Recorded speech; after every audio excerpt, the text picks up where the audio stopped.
तुम्हारा क्या कहना। लंका को किया शमशान प्रभु, बलवान तुम्हारा क्या कहना।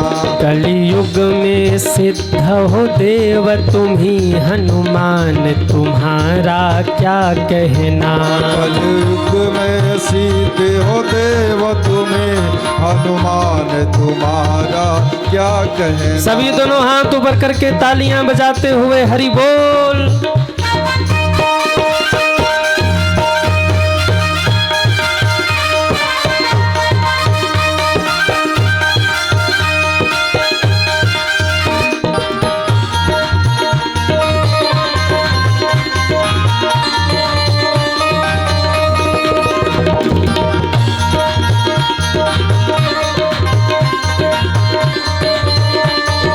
जय हो।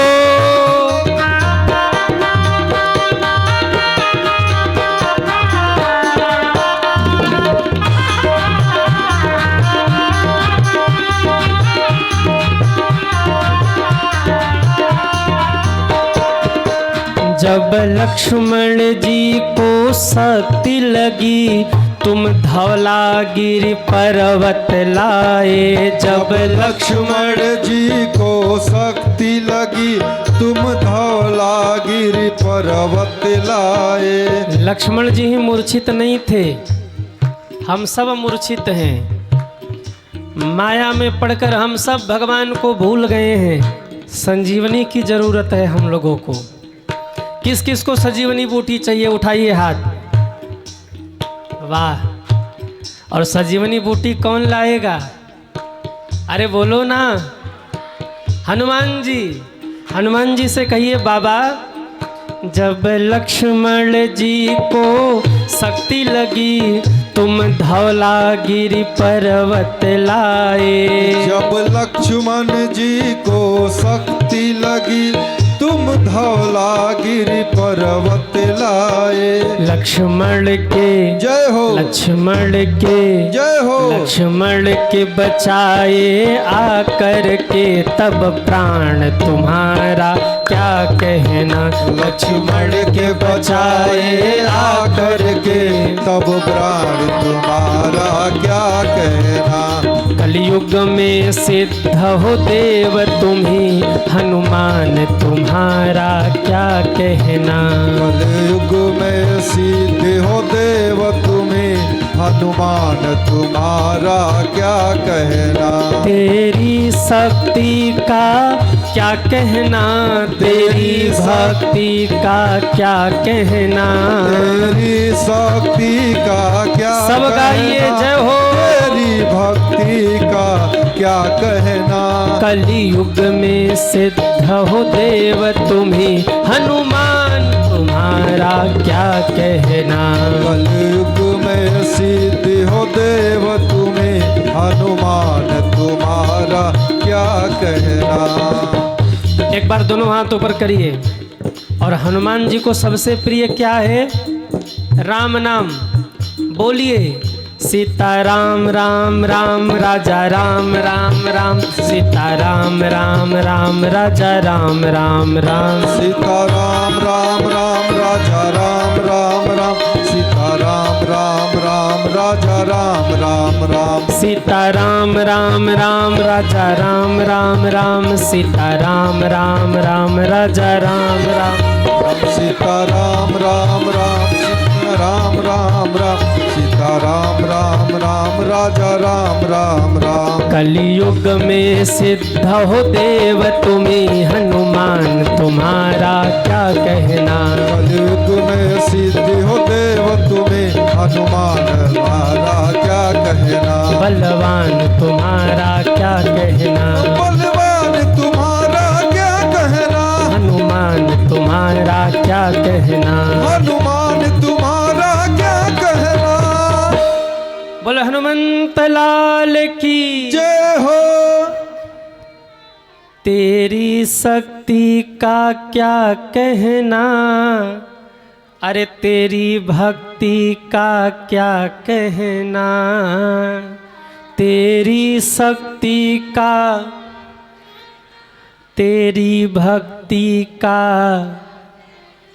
कलयुग में सिद्ध हो देव तुम्ही हनुमान तुम्हारा। हाँ हाँ, चारों युग में मेरे हनुमान बाबा हैं। सतयुग, त्रेता, द्वापर और कलयुग, जिस भी युग में आप जहाँ भी ढूंढिएगा हनुमान जी आपको मिल जाएंगे। कितने लोगों को डर लगता है वो हाथ उठाएं, जिनको डर लगता है। डर नहीं लगता आप लोगों को? बड़ी हिम्मती हैं, डरने लगता ही नहीं है। अच्छा, सांप से डर लगता है? सांप से? अरे वाह,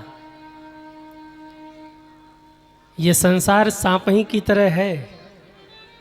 हाँ, सांप काटे तो पता भी लगता है, और संसार रूपी सांप काटे तो पता भी नहीं लगता है। आजकल आदमी सांप से ज़्यादा विषैला हो गया है। हाँ, तो भाई जिनको डर लगता हो मत बताओ मुझे, मैं जानता हूँ कितने लोग डरते हैं, कितने लोग नहीं डरते, सब पता है हमें। कहीं ना कहीं सबके मन में होता ना, भूत न पकड़ ले। हैं? हम तो हर जगह कथाओं में जाते हैं, बहुत लोग आते हैं, गुरुजी थोड़ा सा कुछ ऊपर नीचे वाला देख लो कि कहीं वो अड़ोसी पड़ोसी कहीं से भूत प्रेत आके नहीं लग गया हमें, कुछ ऊपरी नीचरी देखो कुछ। हम कहते भैया इन सबसे हम दूर हैं, हम हनुमान जी के सेवक हैं, और जहाँ मेरे हनुमान जी रहते हैं वहाँ भूत पिशाच निकट नहीं आवे। तो जिनको भी डर लगता हो ना, हनुमान जी का नाम लिया करिए। कई लोग रात में सोते हैं और उनको विचित्र विचित्र स्वप्न आते हैं, डरावने स्वप्न, भयभीत करने वाले स्वप्न। तो ऐसे लोगों को चाहिए कि हाथ पैर धो करके शुद्ध कपड़े पहन करके ही सोएं, और दूसरे अगर हो सके तो रात में सोने से पहले एक बार भाव से हनुमान चालीसा का पाठ करके सोइए। आप कहीं गए हैं, अगर आपको डर लग रहा है, रात्रि का समय है, आप अकेले हैं, तो थोड़ा सा आप आँख बंद करिए और ये मानिए कि हनुमान जी हमारे साथ हैं, और इतना बोल दीजिए, तुम रक्षक काहू को डरना, जय जय जय हनुमान गोसाई, कुछ ना आवे तो भूत पिशाच निकट नहीं आवे, महावीर जब नाम सुनावे, जय बजरंग बली। बड़े बड़े भूत भाग जाएंगे। हाँ, भूत यानी भय ही तो है, भूत और है क्या। और हनुमान जी ऐसे लोगों को ठिकाना लगाना अच्छे से जानते हैं। तुरंत हनुमान जी को याद करिए और ये मानिए कि हनुमान जी मेरे साथ चल रहे हैं, आपका सारा भय भाग जाएगा। आप में से कितने लोग हैं जो सुंदरकांड का पाठ करते हैं? हाथ उठाइए।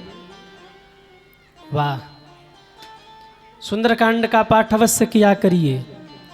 आज हम लोग सुंदरकांड की कथा गाएंगे। थोड़ा सा महात्मा हम आपको बता दें, फिर चलें आगे। सुंदरकांड का पाठ कैसे करना चाहिए?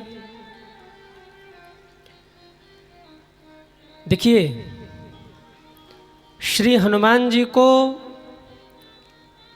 रिझाने के लिए, श्री हनुमान जी को प्रसन्न करने के लिए बड़ा सुंदर पाठ है सुंदरकांड का पाठ।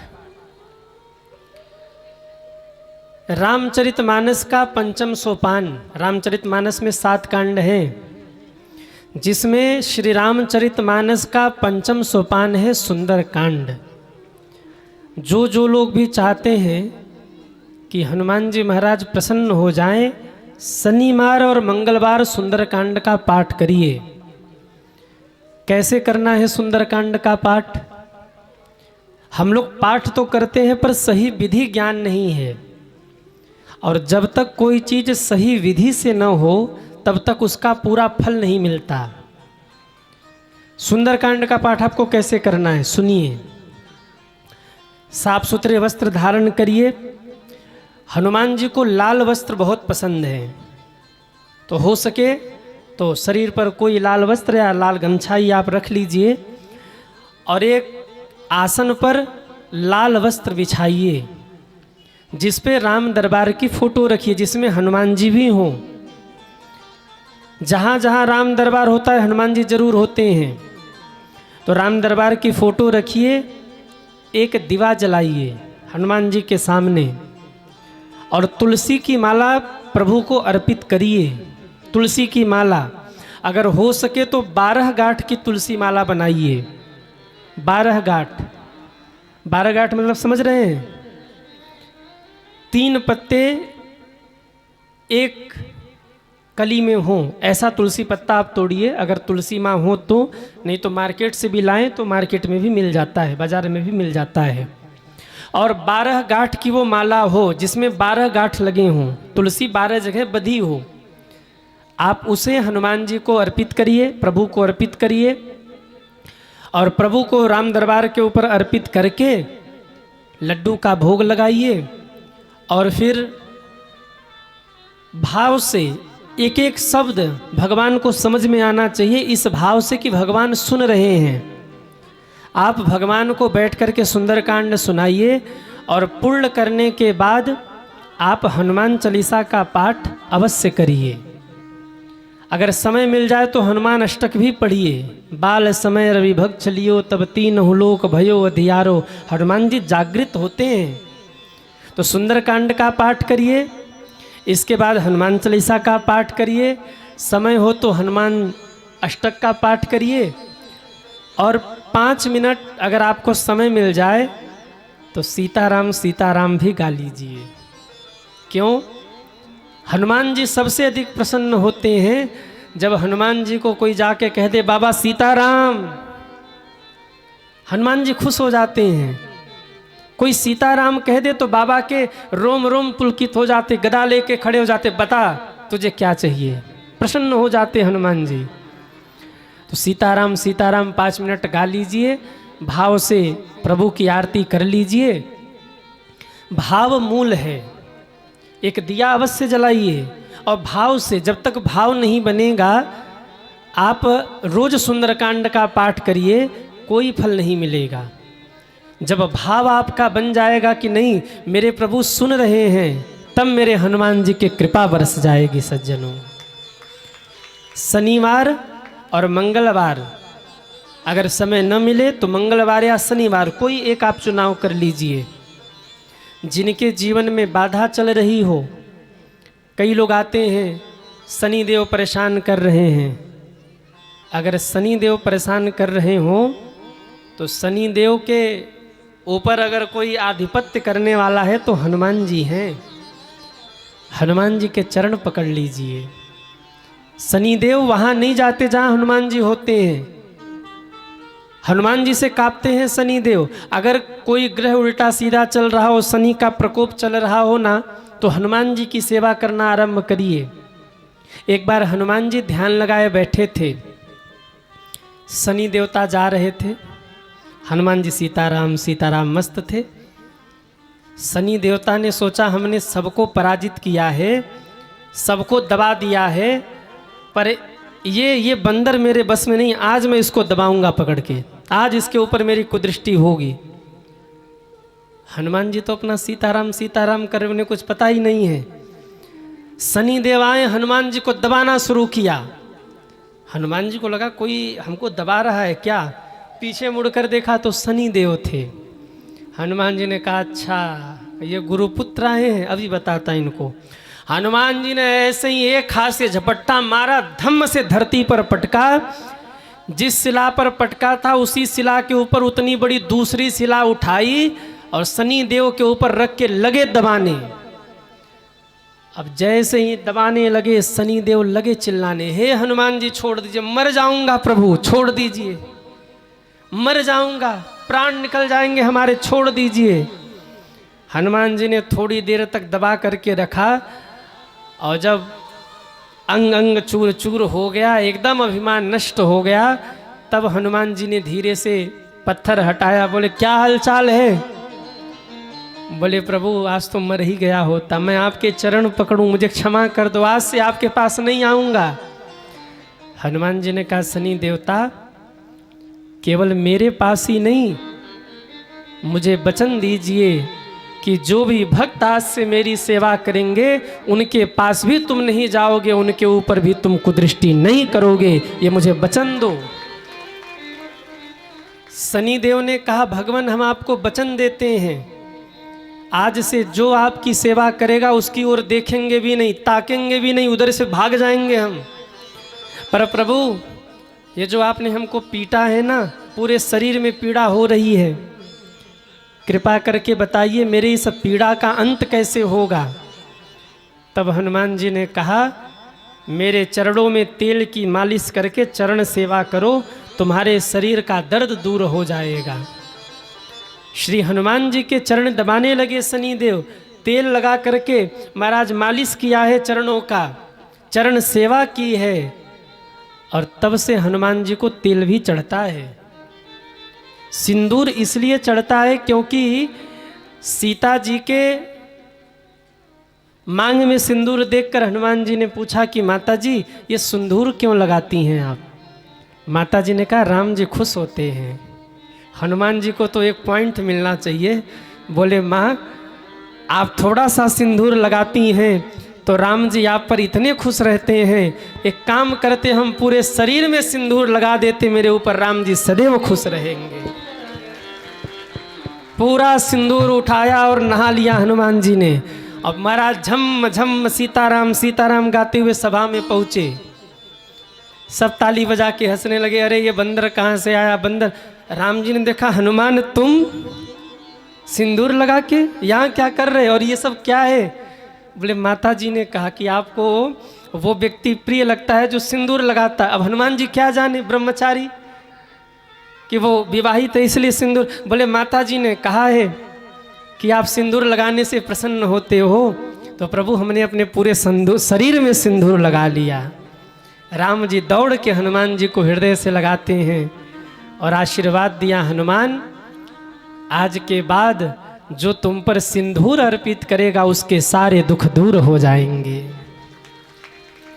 इसलिए सिंदूर चढ़ाया जाता है। और शनि देवता ने हनुमान जी के चरणों में तेल लगा करके चरण सेवा की, चरण दबाया अपने दुख मिटाने के लिए, इसलिए हनुमान जी पर तेल और सिंदूर मिला करके चढ़ाया जाता है।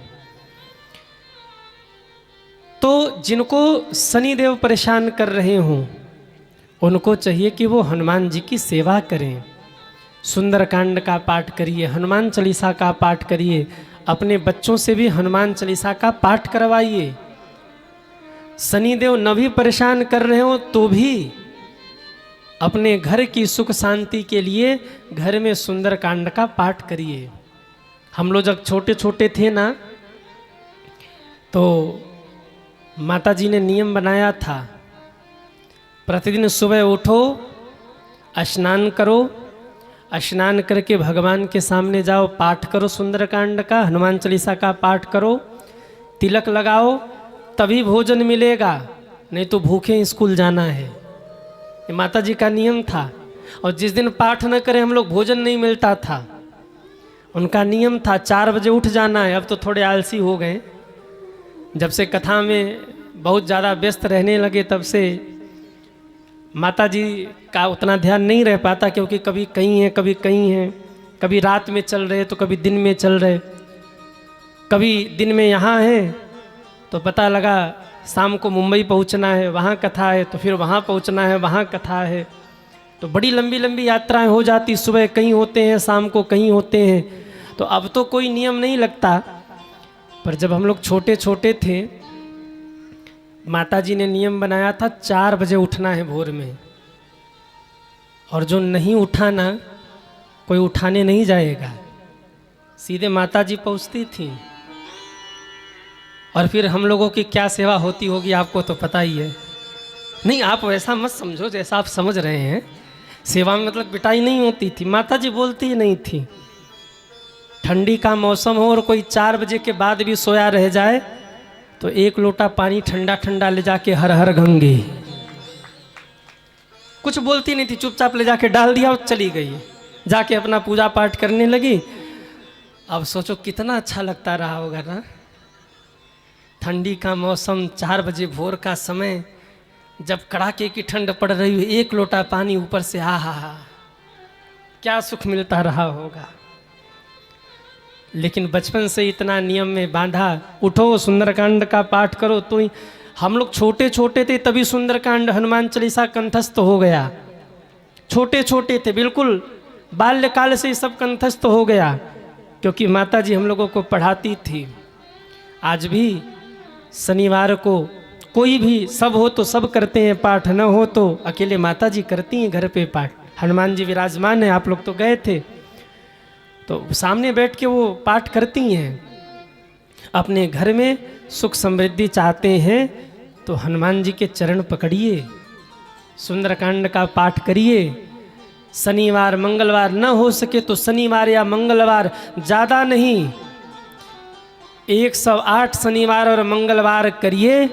आपके परिवार में जो आनंद बढ़ेगा उसकी आप कल्पना भी नहीं कर सकते सज्जनों। 108 कर लीजिए, केवल 108 नहीं, आप 11 भी करके देखिए। जब आप परिवार सहित पाठ करके उठेंगे तो आपको कितने सुख की अनुभूति होगी, आप स्वयं अनुभव कर सकते हैं। और ये सब बातें मैं इसलिए बता रहा हूँ क्योंकि हमने उसका अनुभव किया है। आप भी कभी करके देखो क्या सुख मिलता है। परिवार सहित, परिवार को अगर जोड़ करके रखना है तो 2 काम कर लीजिए। कौन सा?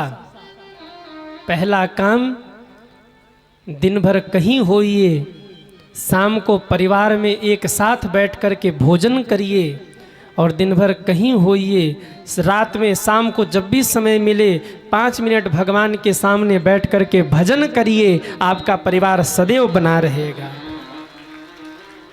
भोजन दिन सुबह का मत करिए, अगर हो तो सुबह भी करिए, समय हो तो, नहीं सबको अगर भागना हो तो रात में तो सब घर आएंगे। पूरा परिवार एक साथ बैठ कर के भोजन करिए और पूरे परिवार सहित एक साथ बैठकर 5 मिनट भजन करिए। आपका परिवार टूटेगा नहीं। तो आप सुंदरकांड का पाठ करिए, हनुमान चालीसा का पाठ करिए, इससे आपके जीवन में आनंद बढ़ेगा, सुख समृद्धि बढ़ेगी। क्योंकि चारों युग परताप तुम्हारा, है प्रसिद्ध जगत उजियारा। घर में क्लेश हो रहा हो, सुंदरकांड का पाठ करिए, क्लेश कम हो जाएगा। आप कहेंगे कि गुरुजी उतना समय नहीं मिल रहा है तो क्या करें? प्रतिदिन 10 दोहा पढ़िए सुंदरकांड, प्रतिदिन। बोले गुरुजी वो भी ना हो पाए तो प्रतिदिन 5 दोहा पढ़िए। बोले गुरुजी वो भी ना हो पाए तो हम कहते प्रतिदिन सुंदरकांड 2 दोहा पढ़िए, हनुमान चालीसा पढ़ के भगवान को प्रणाम कर लीजिए। लोग कहते वो भी ना हो पाए तो हम कहते हैं उसके बाद कोई उपचार ही नहीं है, तब जो कर रहे हैं वो करते रहिए। 1 दोहा तो पढ़ ही सकते हैं।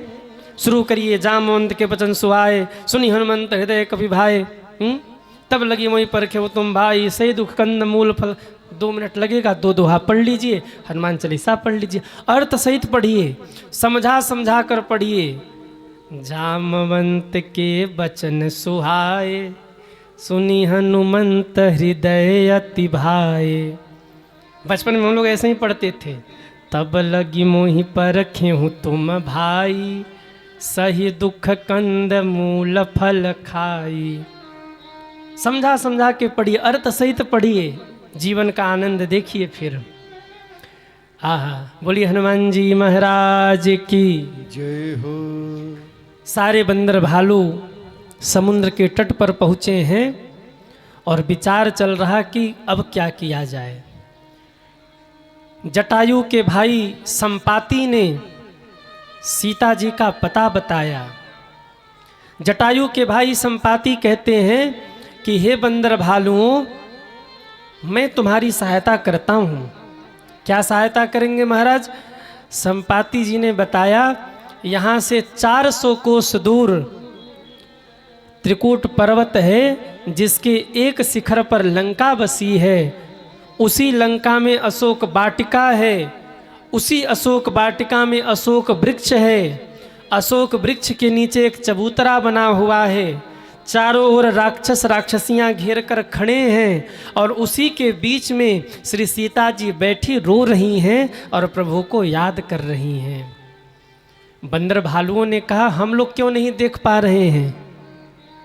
संपाति जी कहते हैं, मैं देखा हूँ तुम नाही, गीधहि दृष्टि अपार। बूढ़ भयहु न त करत्यूं कछुक सहाय तुम्हार। मैं बूढ़ा हो गया, नहीं तो तुम्हारी कुछ न कुछ सहायता अवश्य करता, पर अब क्या करूं, शरीर में उतनी सामर्थ्य नहीं है कि मैं उड़ान भर सकूं। अब आप लोग आगे देख लीजिए। सारे बंदर भालू चिंतित हो गए। सब कहने लगे, पता तो लग गया कि माता जी वहाँ हैं, लेकिन जाएगा कौन, पार जाई कर संशय राखा। सब अपने अपने बल का अनुमान लगा रहे। जामवंत जी बैठ गए और जामवंत जी ने कहा, बताओ कौन जाएगा।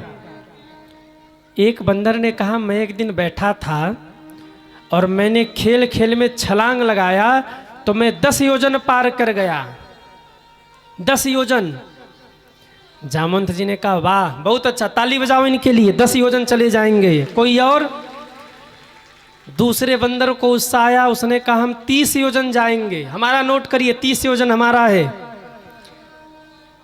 जामवंत जी ने कहा, बहुत अच्छा, और आगे बढ़िए। एक बंदर खड़ा हुआ, बोले 50 योजन हमारा है, 50 नोट करिए, 50 हम जाएंगे, 50 योजन एक छलांग में। जामवंत जी ने कहा, वाह इनके लिए भी ताली बजाइए, बजाइए ताली इनके लिए बजाइए, क्यों, 50 योजन जाएंगे, और आगे बढ़िए। एक बंदर अपने बल का अनुमान लगा के बोला, हमारा 70 नोट करिए, हम 70 योजन जाएंगे। तब तक दूसरे ने खड़े होकर कहा, हम 90 जाएंगे। जामवंत जी ने कहा, बस 10 और पार करना है, कोई एक और खड़ा हो जाए। देखा तो सब के सब बैठे हैं। जामवंत जी को क्रोध आया। जामवंत जी ने कहा, धिक्कार है तुम लोगों की युवानी को। अरे जब मैं युवा था तो उस समय भगवान वामन ने राजा बलि को छलने के लिए विराट रूप बनाया था, और उस समय मैंने दौड़ करके भगवान की 7 प्रदक्षिणा की थी क्षण मात्र में। और एक तुम लोग हो कि तुम लोग समुद्र नहीं पार कर सकते, धिक्कार है तुम लोगों की युवानी को। अब जैसे ही धिक्कारा, अंगद जी को उत्साह आया। अंगद जी ने कहा 100 योजन। जामवंत जी ने कहा, देखा का बजाओ ताली, 100 योजन जाएंगे। ये पार हो गए, पार हो गए। अंगद जी ने कहा, पर बाबा एक समस्या है। क्या? चला तो जाऊंगा पर लौट के आ नहीं पाऊंगा। जामवंत जी ने सिर पीटा, हद हो गई। अंगद कहीं जाऊं मैं पारा, अंगद कहीं जाऊं मैं पारा, जिय संशय कछु फिरति बारा, जिय संशय फिरति बारा। जामवंत कह तुम सब लायक, जामवंत कह तुम सब लायक, पठई किमी सब ही कर नायक, पठई किमी सब ही कर नायक। जामवंत जी बोले, हे अंगद, जब तुम आ ही नहीं पाओगे तो जाने का फायदा क्या है। अच्छा हनुमान जी हैं कहाँ, जरा हनुमान जी को भी तो ढूंढो। सारे बंदर भालू ढूंढने लगे, हनुमान जी कहाँ हैं। तो क्या देखा, हनुमान जी एक कोने में बैठे अपनी मस्ती में, सीता राम राम राम सीता राम राम राम सीता राम राम राम राजा राम राम राम। सीता राम राम राम सीता राम राम राम राजा राम राम राम राजा राम राम राम। कि सीता राम राम राम सीता राम राम राम सीता राम राम राम सीता राम राम राम। सीता राम राम राम सीता राम राम राम सीता राम राम राम सीता राम राम। सारे बंदर भालू गए और हनुमान जी के सुर में मिला के गाने लगे, सीता राम राम राम सीता राम राम राम सीता राम राम राम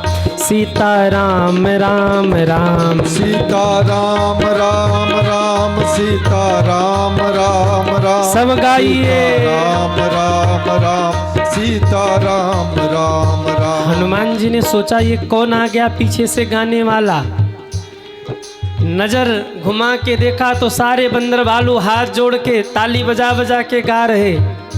हनुमान जी ने कहा क्या हो गया। जामवंत जी आगे बढ़े और हनुमान जी से कहा, हे हनुमान, कहीं ऋक्षपति सुनु हनुमाना, कहीं ऋक्षपति सुनु हनुमाना, का चुप साधि रहूं बलवाना, का चुप साधि रहूं बलवाना, पवन तनय बल पवन समाना, पवन तनय बल पवन समाना, बुद्धि विवेक विज्ञान निधाना, बुद्धि विवेक विज्ञान निधाना, कवन सो काज कठिन जग माही, कवन सुकाज कठिन जग माही, जो नहीं हो ही तात तुम पाही, जो नहीं होई तात तुम पाही, कवन सो काज कठिन जग माही, कवन सुकाज कठिन जग माही, जो नहीं होई तात तुम पाही,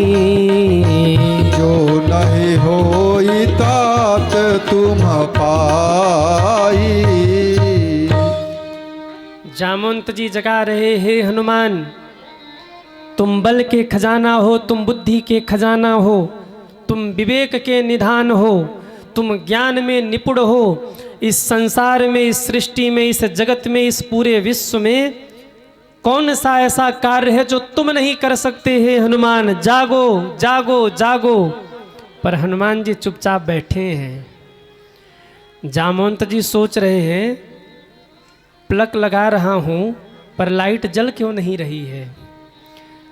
2 मिनट बाद विचार में आया, ओहो प्लग तो लगाया पर स्विच तो ऑन ही नहीं किया, और जब तक स्विच ऑन नहीं होगा तब तक लाइट जलने वाली नहीं है। अब महाराज स्विच ऑन किया, क्या कहा? राम काज लगी तब अवतारा, राम काज लगी तब अवतारा। हे हनुमान तुम्हारा जन्म राम कार्य के लिए हुआ है। राम काज लगी तब अवतारा, राम काज लगी तब अवतारा। सुनत ही भयहु पर्वताकारा, कहीं भयहु पर्वताकारा। कनक बरन तन तेज बिराजा, कनक बरन तन तेज बिराजा। मानहु अपर गिरिन कर राजा, मानहु अपर गिरिन कर राजा। सिंहनाद करि बारहि बारा, सिंहनाद करि बारहि बारा। लीलहि नागहु जल निधिखारा, लीलहि नागहु जल निधिखारा। सहित सहाय राम नहीं मारी, सहित सहाय राम नहीं सब गाइए। आने हुई यहाँ त्रिकूट उपारी, आनहु यहाँ त्रिकूट उपारी। जैसे ही जामवंत जी ने कहा, हे हनुमान तुम्हारा जन्म राम कार्य के लिए हुआ है, हनुमान जी के रोम रोम पुलकित हो गए। आवाज लगाया, जय श्री राम। और जय श्री राम कह के हनुमान जी ने शरीर के आकार को बढ़ाया, पैर पाताल को छूने लगा, सिर आकाश को छूने लगा, पूरा शरीर सोने की भांति तमतमाने लगा। हनुमान जी का रोम रोम खड़ा हो गया, गर्जना किया, जय श्री राम। अरे आप लोग भी बोलिए, जय श्री राम। हनुमान जी गर्जना करके बोले, बताइए जामवंत जी क्या करूं? आप कहते पता लगाना, मैं पता नहीं लगाऊंगा, रावण को दे लपेटे मारूंगा, और ऐसे मारूंगा कि एक ही बार में ऊपर पहुंचा दूंगा। आप कहिए तो समुद्र को लांघने की बात, मैं लील जाऊं समुद्र को, लीलहूं नागहूं जल दिखारा, रावण को सहाय को सहित मार दूं। अगर आप कहिए तो पूरे परिवार सहित रावण को बंदी बना के लाके राम जी के चरणों में डाल दूं। आप बताइए मुझे करना क्या है? कहिए अभी 1 मिनट में भी मैं रावण को परिवार सहित उठा के समुद्र में डुबो दूं, लंका को पकड़ के भीगे कपड़ों की भांति निचोड़ दूं। जामवंत जी घबरा गए, लंका निचोड़ेगा तो लंका में सीता जी बैठी है, विभीषण बैठा है, मामला बिगड़ जाएगा। जामवंत जी घबराए, कहीं ऐसा न हो जाके एक थप्पड़ रावण को मारे और रावण मर जाए। बोले हनुमान रुको रुको रुको रुको, ये सब नहीं करना है, ये सब राम जी कर लेंगे, तो हम क्या करें बाबा?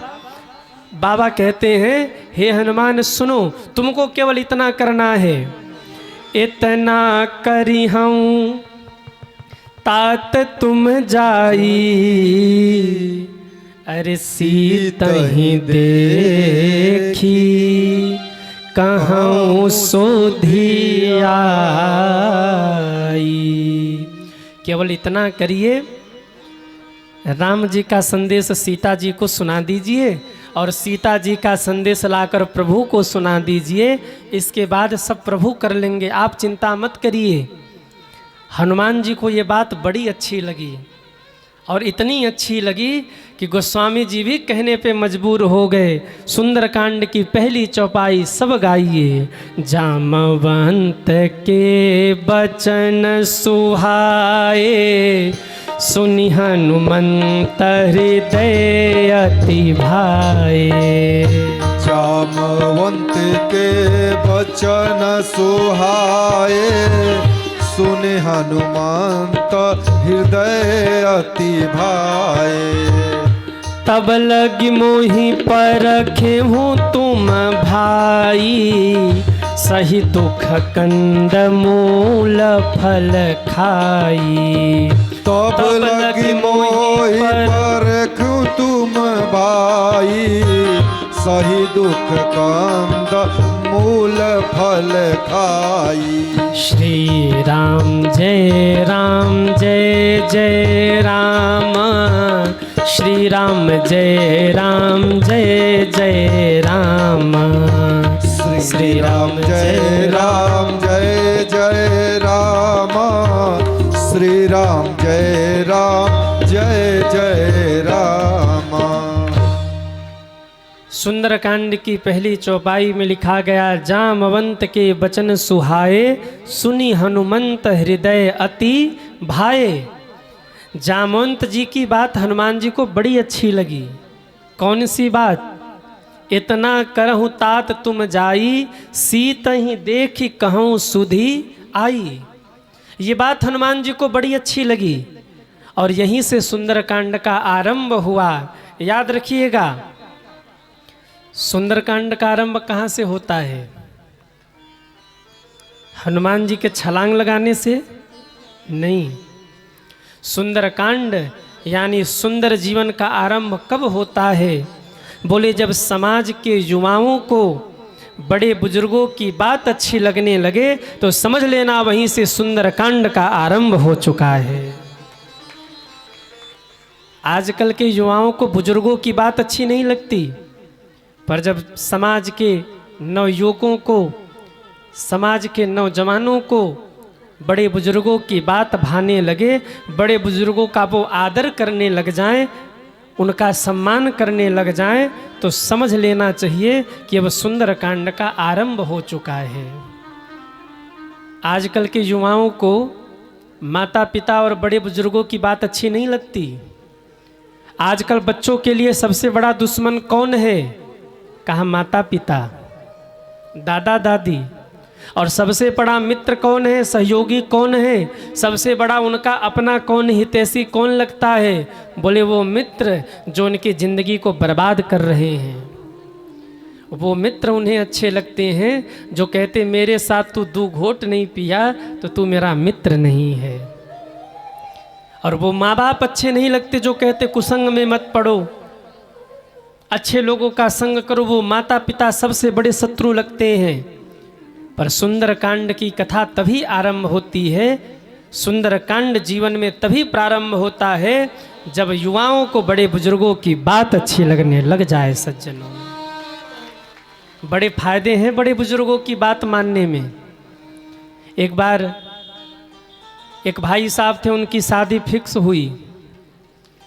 लड़की के पिता ने परीक्षा लेने के लिए 4 दिन पहले पत्र लिखा, विवाह के 4 दिन पहले पत्र लिखा कि अगर बारात में एक भी बड़ा बुजुर्ग आया ना तो बारात वापस, हम विवाह नहीं करेंगे अपनी बेटी का। अगर एक भी बुजुर्ग आया तो बारात वापस।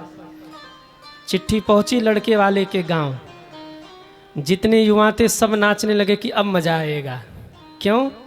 ये बूढ़े लोग ही हैं जो कहते नाचो मत, जरा शांति से चलो, अरे ठीक से चलो। और विवाह शादी में तो आप जानते ही हो, दूल्हे को जितनी मस्ती नहीं होती, दूल्हा जितना अभिमान में नहीं रहता, उससे ज़्यादा अभिमान में तो बाराती चलते हैं। कई कई बाराती जब बारात में जाने को सज धज के रोड पे खड़े हो ना, ऐसा लगता है जैसे राष्ट्रपति खड़े हों। इनसे बड़ी कोई पदवी है ही नहीं, भले ही बारात में कोई न पूछे। सारे बच्चे प्रसन्न हो गए। क्यों? कोई बुजुर्ग नहीं जाएगा तो कोई डांटने वाला नहीं होगा, हम अपने मन की करेंगे। लेकिन लड़का बड़ा समझदार था। लड़के ने कहा सब ठीक है, विवाह हो न हो पर कम से कम एक बुजुर्ग को तो हम ले जाएंगे। किसको ले जाओगे? कहा मैं अपने नाना को बहुत प्रेम करता हूँ और जब तक मेरे नाना नहीं जाएंगे तब तक चाहे विवाह हो न हो मुझे फर्क, ले जाऊंगा जरूर, विवाह नहीं करूंगा बिना इनके गए, चाहे जो हो जाए। नाना जी ने कहा बेटा तुम्हारी शादी कैंसिल हो जाएगी। बोले वो जो हो लेकिन आपको ले जाएंगे। गाड़ी में बिठा के ले गया। नाना जी ने कहा एक काम करो, मैं गाड़ी में ही बैठता हूँ, तुम लोग जाओ, कोई आवश्यकता लगे ना तो हमको बुला लेना। जैसे ही बारात दरवाजे पर पहुँची, लड़की का बाप तो दिमाग लगाए बैठा था। जैसे ही बारात दरवाजे पे पहुँची और लड़की के बाप आके सामने खड़े हुए, उन्होंने कहा सुनो, कन्या के पिता ने कहा सुनो, बारात तो आ गई है पर रामू भाई साहब की शादी तभी होगी जब मेरी एक शर्त तुम लोग मानोगे। कौन सी शर्त? बोले हमारे गांव के बगल में एक नदी बहती है, अगर तुम में से कोई ऐसा हो जो नदी को दूध से भर दे तो ही मैं अपनी बिटिया का विवाह करूंगा, नहीं विवाह कैंसिल, जाओ वापस।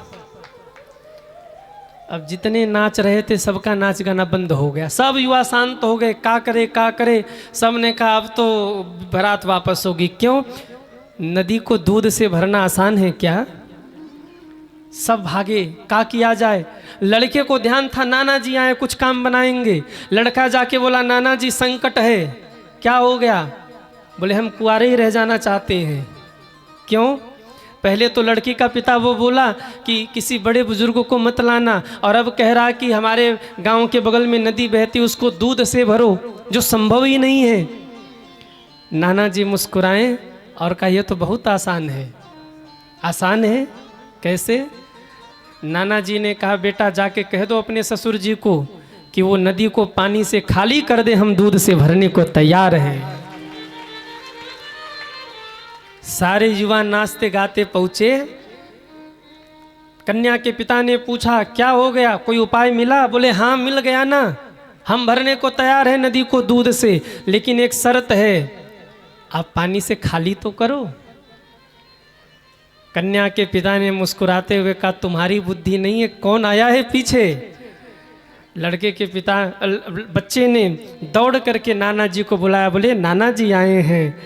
कन्या के पिता ने प्रणाम किया नाना जी के चरणों में और कहा नाना जी क्षमा करना, मैं ये सब इसलिए कर रहा था क्योंकि मैं देखना चाहता था जिस घर में मैं अपनी कन्या का विवाह करने जा रहा हूँ वहाँ बड़े बुजुर्गों का कितना सम्मान होता है।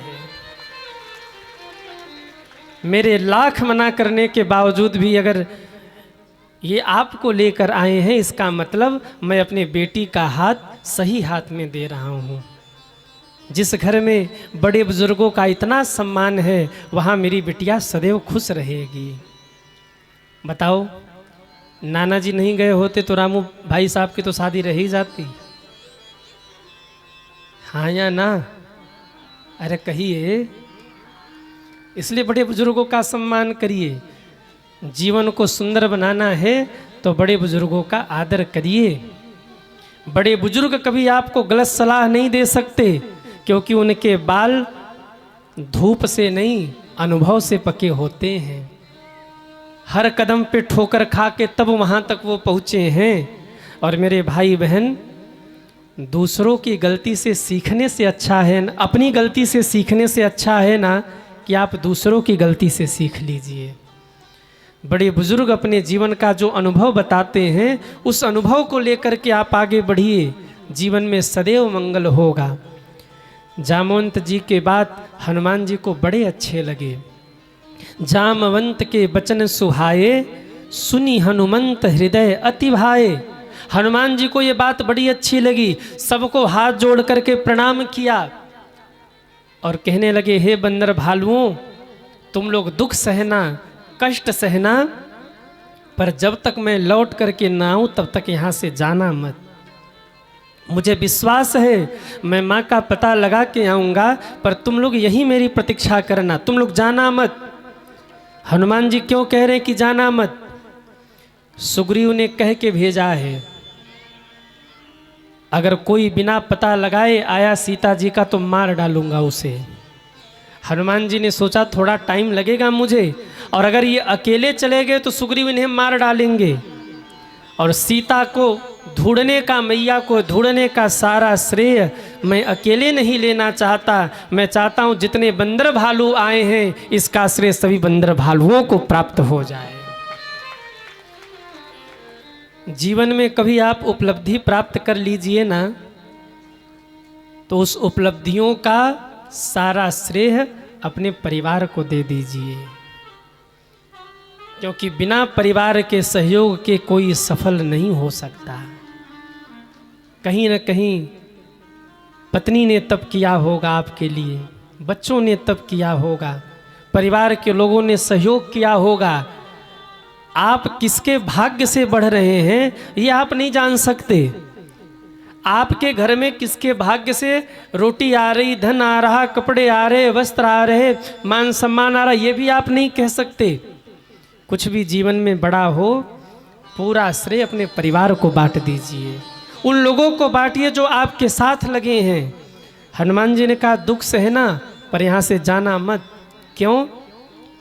अभी दुख सहोगे तो बाद में सुख मिलेगा, और पहले ही सुख के चक्कर में पड़ोगे तो बाद में दुख मिलेगा।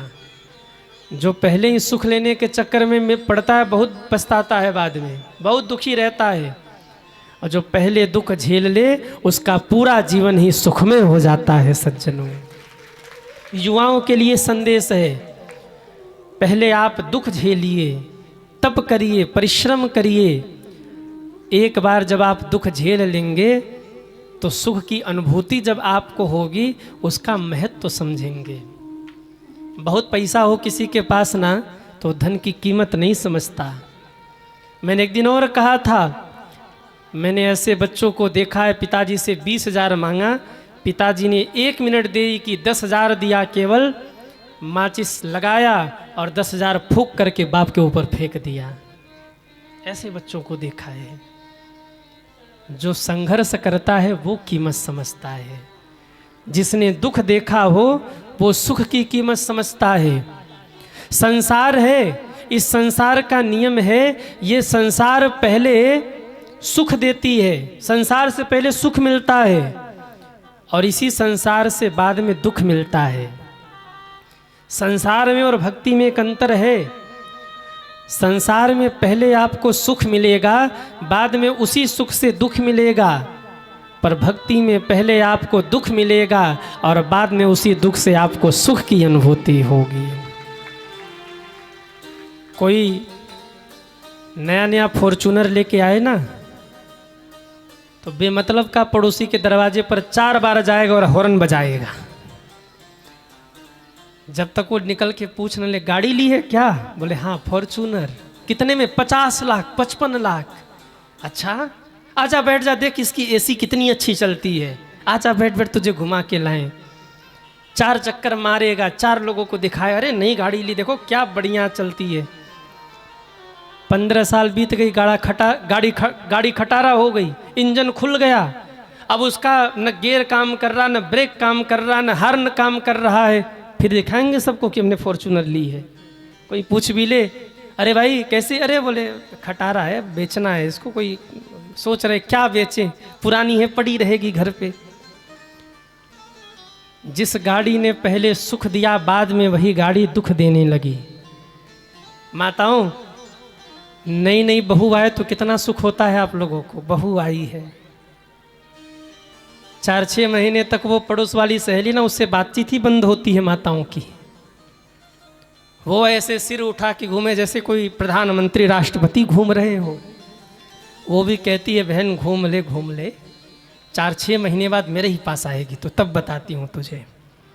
नहीं बहू आवे ना घर में, कोई पूछे अम्मा क्या हाल चाल है, बहू कैसी है, अरे पूछो मत चंद्रमुखी है। कैसी है, अरे बोलो ना, चंद्रमुखी है। 4-6 महीने बीत गए, अम्मा का चेहरा थोड़ा सा सूखा हुआ है, चेहरा लटका हुआ है। किसी ने पूछा अम्मा क्या है, तबीयत ठीक नहीं है, बहू ठीक है, अरे क्या बताएं, आई थी तो चंद्रमुखी थी, अब सूरजमुखी हो गई। सूरजमुखी, अच्छा साल भर और रुको। अम्मा बैठ के रो रही थी, किसी ने पूछा क्या हो गया, क्यों रो रही, अरे बोले पूछो मत, आई थी तो चंद्रमुखी थी, फिर सूरजमुखी हो गई, अब तो ज्वालामुखी बन गई है, सीधे विस्फोट करती है। ज्वालामुखी, शुरू में कितना सुख मिला ना, बाद में दुख मिलने लगा। नए कपड़े आप पहले दिन पहनते हो तो क्या आनंद के साथ चलते हो, और 4-6 बार पहनने के बाद फिर कहीं जाना हो, अब चेंज हो जाना चाहिए, क्यों, अभी आनंद नहीं दे रहा है। संसार का सुख बाद में दुख देने लगता है, पर जब आप भक्ति करेंगे ना तो आपके जीवन में दुख आएगा। अगर वो दुख आपने झेल लिया तो आपके जीवन में फिर ऐसा आनंद और सुख आएगा जो जीवन में कभी कम होने वाला ही नहीं है, जो बढ़ता चला जाएगा। हनुमान जी कहते इसीलिए पहले तुम दुख सह लो, सही दुख कंद मूल फल खाई। इसके बाद बड़ों को प्रणाम किया, छोटों को श्री हनुमान जी ने आशीर्वाद दिया, लाड लड़ाया, प्रेम से सबको राम राम कहा, और फिर मन में राम जी को धारण करके राम जी की मुद्रिका मुख में रखी, और हाथ में गदा लेकर एक पर्वत पर एक पैर रखा, दूसरा पैर नीचे, और हनुमान जी ने आवाज लगाई, जय श्री राम, जय श्री राम, जय श्री राम कह के ज्यों छलांग लगाया, नीचे के पहाड़ को इतने जोर से टक्कर मारा, वो पहाड़ पाताल में चला गया, धरती डगमग डगमग डगमग डगमग करने लगी। एक प्रहार से पत्थर पाताल में घुसा, समुद्र कांप गए, धरती कांपने लगी, और हनुमान जी उड़े। सारे बंदर भालू कह रहे, बोल बजरंगबली की जय हो, बोल बजरंगबली की जय हो। वो हनुमान जी गए गए गए गए, समुद्र में हलचल हो गया, कौन जा रहा है भाई, ध्यान से देखा तो पवन पुत्र हनुमान जा रहे। समुद्र ने मैनाक को कहा, जाइए विश्राम दिलाइए हनुमान जी को, बड़ी यात्रा करनी है, थोड़े से विश्राम कर ले हनुमान जी। मैनाक पर्वत आके खड़े हो गए, मैं आपके पिताजी का मित्र हूँ मैनाक, मेरे ऊपर विश्राम कर लीजिए हनुमान जी। हनुमान जी ने मैनाक को देखा तो मन में सोचने लगे, मैनाक से हमारा 2 रिश्ता है, एक इस रूप से और एक शिव जी वाले रूप से। हनुमान जी शंकर जी के अवतारी हैं। मैनाक से हनुमान जी के दो संबंध हैं, पहला तो चाचा भतीजे का, और दूसरा जीजा और साले का। अगर शिव जी के रूप में देखें ना हनुमान जी को, तो शिव जी का विवाह पार्वती जी से हुआ, और पार्वती जी के भैया हैं मैनाक, तो क्या लगेंगे हनुमान जी, शंकर जी के क्या लगेंगे, साले साहब। और अगर हनुमान के रूप में देखें तो हनुमान जी के पिता हैं पवन, और पवन के मित्र हैं मैनाक, यहाँ चाचा जी लगेंगे। 2 संबंध हैं। हनुमान जी ने दोनों व्यवहार निभाया। हनुमान तेहि परसा कर पुण्य किन्ह प्रणाम, हाथ से छुआ और प्रणाम किया। हाथ से छुआ मतलब साले साहब से हाथ मिलाया, और प्रणाम किया मतलब चाचा जी को प्रणाम किया, और प्रणाम करके बोले, जब तक राम का कार्य नहीं होगा तब तक हे मैनाक इस हनुमान का विश्राम नहीं होगा। जय श्री राम, जय श्री राम। उड़ गए हनुमान जी आगे। जब धरती हिली तो देवता भी कांपे। देवता सोचने लगे क्या हो रहा, देखा तो हनुमान जी जा रहे रावण की लंका में। देवताओं ने सोचा हनुमान जी की परीक्षा ले, परीक्षा लेने के लिए सुरसा को भेज दिया। सुरसा आके खड़ी हो गई, रुक जाओ, आज सुरन मुहि दिन्नी हारा, आज देवताओं ने मुझे भोजन दिया है, मैं तुम्हें खाऊंगी। हनुमान जी ने हाथ जोड़ा, कहा माता जी राम जी का काम करके आ जाऊं, माँ का संदेश प्रभु को सुना दूं, और वहाँ जा रहा हूँ प्रभु का संदेश माता जी को सुना दूं, आप चिंता मत करिए, मैं आके आपके मुख में बैठ जाऊंगा, आप मुझे खा लीजिएगा, पर अभी जाने दीजिए। सुरसा ने कहा अभी खाऊंगी तुम्हें। हनुमान जी ने बहुत मनाया पर सुरसा नहीं मानी, तब कहा माता जी तो खा लीजिए, अगर पचा सकती हैं आप हमें तो खा लीजिए। सुरसा मुख फैला करके दौड़ी। गोस्वामी जी कहते हनुमान जी दुगने हो गए। जो जन भरते ही बदन पसारा, जन भरते हु बदन पसारा, कपितनु किन्न दुगुन विस्तारा, कपितनु किन्न दुगुन विस्तारा, जस जस सुरसा बदन बढ़ावा, जस जस सुरसा बदन बढ़ावा, तासु दून कपि रूप दिखावा। सुरसा जितना अपने शरीर का विस्तार करती हनुमान जी दुगने हो जाते। 4 योजन की हुई सुरसा, हनुमान जी 8 योजन के हो गए। 16 योजन का मुख फैला के दौड़ी हनुमान जी 32 योजन के हो गए। दुगना उसका दुगना हो गई, 32 का दुगना। सुरसा 64 योजन का मुख करके दौड़ी। हनुमान जी सोचने लगे अगर अब मैं दुगना हुआ ना तो एक हाथ सीता मैया के पास हमारा पहुँचेगा और दूसरा हाथ राम जी के पास पहुँचेगा। दोनों कहेंगे हनुमान ये कौन सा खेल खेल रहे हो तुम। हनुमान जी ने सोचा अब बढ़ने में भलाई नहीं है, अपनों के सामने जितना बढ़ोगे, बड़े बनकर दिखना चाहोगे उतना ही संकट आएगा, इसलिए अपनों के सामने सदैव छोटा बन जाना चाहिए, आनंद बना रहेगा जीवन में। हनुमान जी छोटे हो गए, मुख में गए, पेट में घुस गए।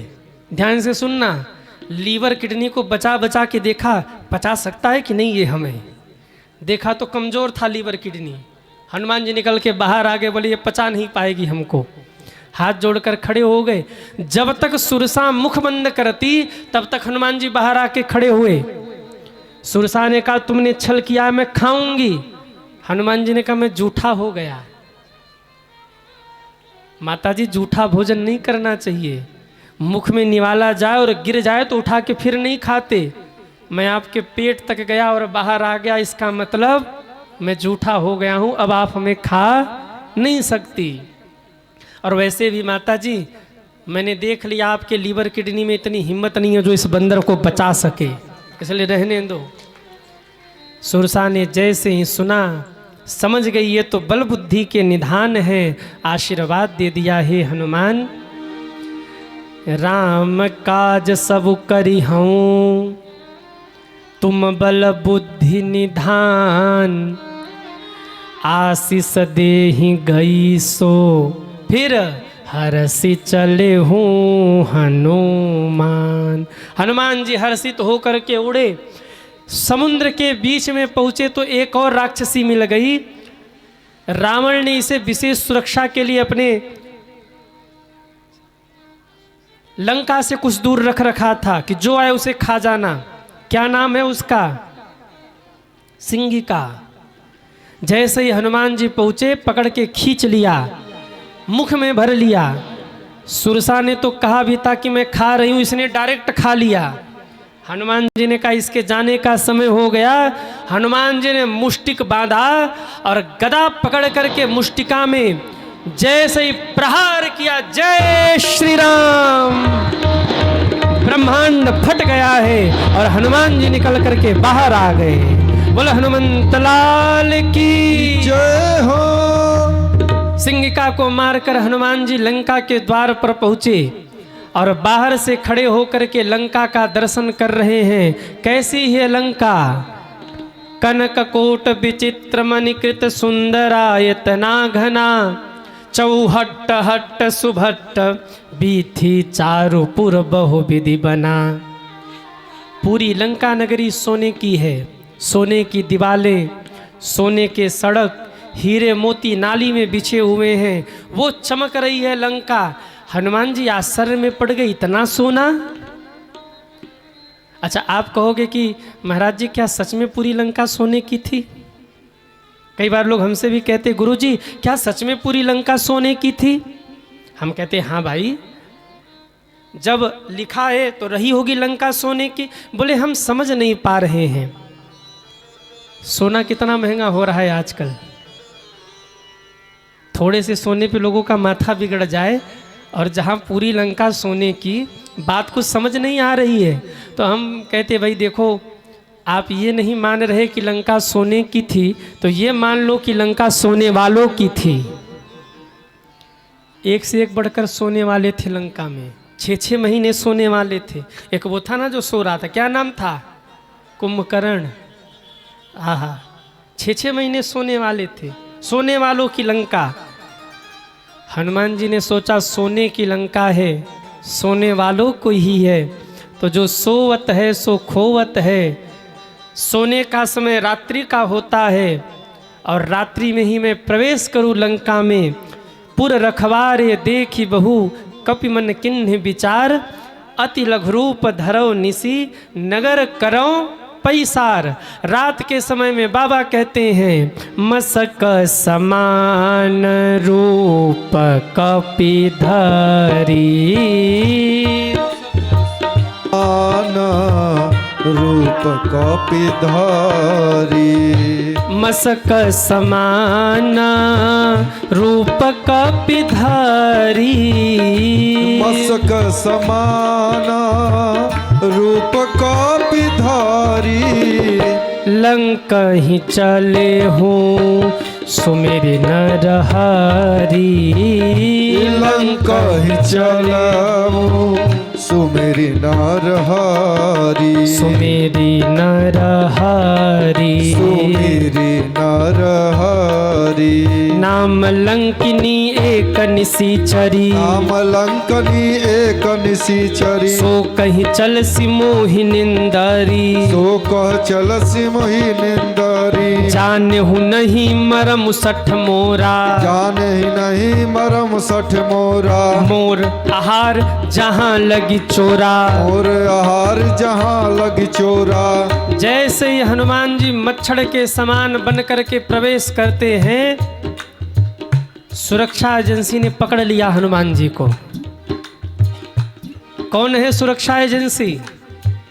लंकिनी, लंका की देवी। लंका के लिए गेट पर, रक्षा के लिए गेट पर खड़ी थी। हनुमान जी को पकड़ लिया गया। एक बात आप बताइए, हनुमान जी जब मच्छर के समान बनकर के प्रवेश कर रहे हैं, तो हनुमान जी ने वो राम जी की मुद्रिका कहाँ रखी? मच्छर बड़ी की मुद्रिका, कहिए ना, मच्छर बड़ी की मुद्रिका। तो जब मुद्रिका बड़ी होती है, मच्छर छोटा होता है, हनुमान जी घुसे तो मुद्रिका रखी कहाँ हनुमान जी ने? किसी को पता है तो हाथ उठाइए। कहाँ रखी? मुख में? अरे भाई, जब मच्छर के समान बन गए तो मच्छर तो छोटा होता है, उससे भी छोटा मच्छर का मुख। अब आप बताइए, आप 5 किलो का पत्थर उठा लेंगे, ठीक है, 500 किलो का उठा लेंगे क्या?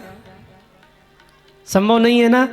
तो हनुमान जी जब मच्छर के समान आकार बनाए तो माया ते सिरचि नहीं जाई। मुद्रिका पर माया का प्रभाव नहीं है।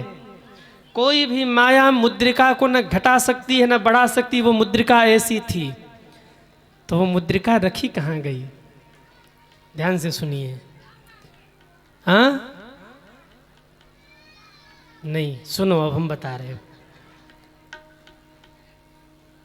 सीधी के लोग उत्तर भी सीधी ही देते हैं। बड़े भोले हैं आप लोग। आज मुझसे कोई पूछ रहा था कि सीधी के लोग कैसे हैं, हमने कहा बड़े भगत हैं, बड़े भोले हैं। भोले मतलब हृदय के बड़े निर्छल हैं सब। ना, अपने लिए ताली बजा लो आप लोग। बड़े साफ मन के हैं, बड़े। अब आप लोग मन ही मन सोच रहे हैं गुरुजी झूठ बोल रहे हैं। तो हम लोग जानते हैं कैसे हैं लोग, पर नहीं, आप लोग अच्छे हैं। हाँ, हनुमान जी जब मच्छर के समान बने तो मुद्रिका कहाँ रखी? हनुमान जी के पास 8 सिद्धि है। अडिमा, गरिमा, महिमा, लघिमा, प्राप्ति, प्रकाम्य, इसित्व, वसित्व, ये 8 सिद्धियां हनुमान जी के पास हैं। और इन्हीं सिद्धियों में एक सिद्धि ऐसी है जिसके प्रभाव से व्यक्ति देखने में छोटा हो जाएगा पर उसका आकार वहीं रहेगा। हनुमान जी ने आज उसी सिद्धि का प्रयोग किया, देखने में छोटे हो गए, उनका आकार वहीं रहा। अथवा तो मशक का एक अर्थ होता है बिल्ली। हनुमान जी ने बिल्ली इतना आकार बनाया, लंका में प्रवेश करने लगे, लंकिनी ने पकड़ लिया, रे ओ बंदर, तू चोरी से कहाँ घुसा जा रहा? तू चोर है, मैं तुझे खाऊंगी। जानहु नहीं मरम सठ मोरा, मोर आहार जहां लगी चोरा, मैं चोरों को खाती हूं। हनुमान जी ने कहा, लंकिनी, तेरे लंका में क्या कोई चोर नहीं बचा जो तू मुझे खाएगी? लंकिनी ने कहा, कौन है चोर? हनुमान जी बोले, अगर चोरों को ही खाती है तो सबसे पहले जाकर के रावण को खा, उससे बड़ा चोर कोई हो ही नहीं सकता। लंकिनी बोली, ऐसा क्यों कह रहे हो? हनुमान जी कहने लगे, सबसे बड़ा चोर तो वही है, अरे जिसने जगत जननी जगदम्बा माँ जानकी को चोरी से उठा के लाया हो, चोरी से हरण किया हो, उससे बड़ा चोर और कौन हो सकता है इस दुनिया में। लंकिनी बोली, मेरे महाराज को ऐसा बोलते हो, खा जाऊंगी। हनुमान जी ने कहा, मुझे बाद में खाना, पहले ये बताओ कभी आम खाया है? लंकिनी ने कहा, आम क्या होता है? हनुमान जी ने कहा, जो राम को न जाने, जो आम को न जाने, उसको जीने का अधिकार नहीं है। जरा सिर नीचे करो, हम तुम्हें आम देते हैं। और जैसे ही लंकिनी ने सिर नीचे किया, हनुमान जी ने बाधा मुक्का और घुमा के मुठिका एक महाकपिहानी, एक कपहानी, मुठिका एक महाकपिहानी, मुठिका एक महाकपिहानी, रुधिर बमत ढरनी धन मनी, रुधिर बमत धरनी धर्मनी, पुनि संभारी उठी सोलंका, पुनि संभार उठी सोलंका, चोरी पानी कर विनय सशंका, चोर पान कर विनय सशंका, जब रावण ही ब्रह्म बर दिन्हा, जब रावण ब्रह्म वर दीना, चलत बिरंच कहाँ मोहि चिन्हा, चलत बिरंच कहाँ मोहि चिन्हा, विकल हो सीतय कपि के मारे, विकल हो सीते कपि के मारे, तब जाने हूँ निशिचर संघारे, तब जाने सुनिशिचर संघारे। लंकिनी गिरी दूर जाकर रक्त बमन होने लगा, मुख से रक्त की उल्टी करने लगी। हनुमान जी ने दूसरा मुक्का ताना, लंकिनी डर गई, हे भगवान, एक मुक्का मारा तो नीचे गिरी, दूसरा मारेगा तो सीधे ऊपर। हाथ जोड़कर खड़ी हो गई, तात मोर अति पुण्य बहुता, देखे उन्हें राम के दूता। हनुमान जी हंसने लगे, हमको प्रणाम नहीं कर रही, हमारे मुक्के को प्रणाम कर रही है। एक मुक्के में सुधर गई, हाथ जोड़ के कहती, हे हनुमान जी, जब ब्रह्मा जी ने रावण को वरदान दिया था, तब हमने भी ब्रह्मा जी से पूछा था कि हमारा उद्धार कब होगा। तब ब्रह्मा जी ने कहा था, जब तू राम भक्त एक बंदर के मारने से व्याकुल हो जाए तो समझ लेना कि अब रावण का अंत निश्चित है। हनुमान, मैंने स्वर्ग के भी सुख को देखा, मैंने मोक्ष के सुख को भी देखा, पर जो आनंद तुम्हारा मुक्का खा के आया वो आनंद कहीं और नहीं आया। अब मैं जा रही हूं, पर मैंने जान लिया रावण का अंत सुनिश्चित है। प्रविशि नगर कीजय सब काजा। इंडिया से श्रीलंका जाते समय हनुमान जी को 3 नारियां मिली, 3 राक्षसियां। हनुमान जी ने तीनों के साथ अलग अलग व्यवहार किया। क्या किया? एक के साथ बतसंग किया, एक के साथ लतसंग किया, और एक के साथ पहले बतसंग किया, नहीं मानी तो लतसंग किया, और मान गई तो सतसंग किया। जब हनुमान जी चले तो सुरसा मिली, हनुमान जी ने बतसंग किया, मतलब समझ रहे हैं? अरे हाँ या ना, बात किया केवल, प्रहार नहीं किया। आगे बढ़े तो सिंगिका मिली, सिंगिका मानी नहीं तो बतसंग नहीं किया, सीधे लतसंग किया, एक मुक्का मारा, जय राम जी की। और जब आगे बढ़े तो लंकिनी मिली, ये पहले बात कर रही है, तू चोर है, तुझे खाऊंगी, हनुमान जी बतियाते रहे। और जब देखा कि बतसंग से काम नहीं चलेगा तब लतसंग किया, और एक ही मुक्के में मान गई तब हनुमान जी ने सतसंग किया। लंकिनी कहती है, तात स्वर्ग अपवर्ग सुख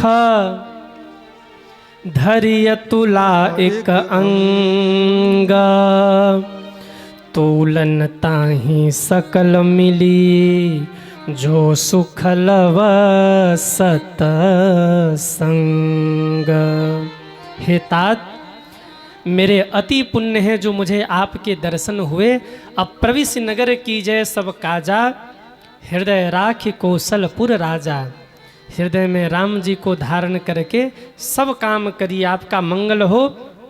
लंकिनी चली गई, हनुमान जी को प्रवेश मिल गया।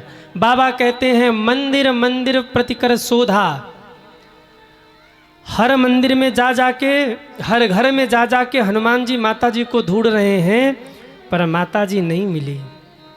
रावण सो रहा था, हनुमान जी को इतना गुस्सा आया, एक मुक्का मारो, इसका काम तमाम हो जाए। फिर मन में आया, अगर मैं मार दूंगा तो राम जी क्या करेंगे। जिसने सीता माँ को हरे हर लूं उसके प्राण, सोचा यह तो उचित नहीं, चले गए हनुमान। अच्छा, रावण कैसे सो रहा था?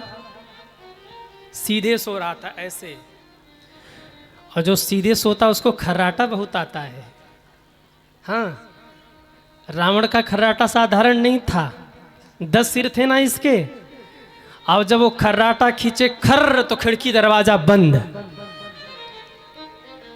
और खर्राटा छोड़े तो खिड़की दरवाजा खुल जाए। हनुमान जी ने कहा, राम जी को दुखी करके चैन से सो रहा, आज रात इसकी बिगाड़ दूंगा मैं, क्या करूं? तो हनुमान जी का सबसे बड़ा अस्त्र शस्त्र है पूछ। हनुमान जी ने पूछ उठाया, और रावण ने जैसे ही खर्राटा खींचा, खर्र, हनुमान जी ने नाक में खुर खुर खुर खुर खुर खुर खुर खुर। रावण आछी उठ के परेशान, क्या हो गया? कुछ मिला नहीं, हनुमान जी छिप गए। फिर सोया बेचारा। हाँ? जैसे ही सोया, हनुमान जी ने देखा खर्राटा बजे तब मैं काम करूं। जैसे ही खर्राटा बजा, हनुमान जी ने फिर नाक में खुर खुर खुर खुर खुर खुर। फिर रात भर हनुमान जी ने सोने नहीं दिया उसे। सुबह उठा ना तो उसको वही याद था कि कौन था जिसने रात भर मुझे परेशान किया।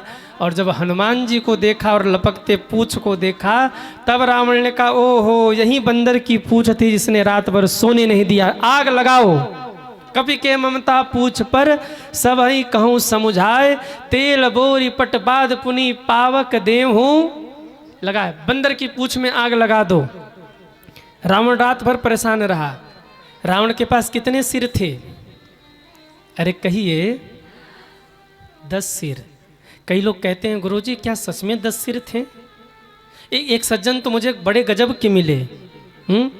बोले महाराज ये कैसे हो सकता है 10 सिर हो? हमने कहा क्यों?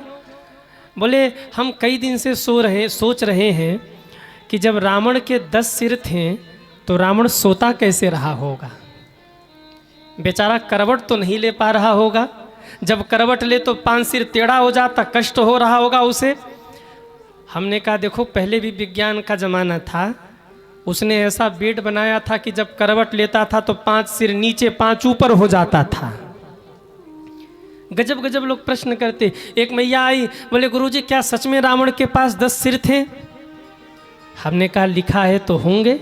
बोले नहीं नहीं हमको तो नहीं लगता, आप बताओ ना क्या सच में 10 सिर थे? आपको क्या दिक्कत है? मैया ने कहा महाराज हम कब से यही सोच रहे हैं कि रावण के पास 10 सिर थे, और जब खोपड़ी में दर्द होता रहा होगा तो मंदोदरी मलहम किस वाले सिर पे लगाती रही होगी। हमने कहा मंदोदरी से पूछो, हमसे क्यों पूछ रही? बोले नहीं महाराज आप बताओ ना। हमने हंसते हुए कहा मैया मलहम लगाया नहीं जाता था, पेंट करने वाली कूची से पोता जाता था। ऐसे गजब गजब लोग प्रश्न करते हैं। हनुमान जी आगे बढ़े, चिंता में एक जगह बैठ गए। रात्रि बीत गई, भोर होने को आया, अभी मेरे माँ का दर्शन नहीं हुआ। हे प्रभु क्या करूं क्या करूं। उसी समय हनुमान जी की दृष्टि सामने गई।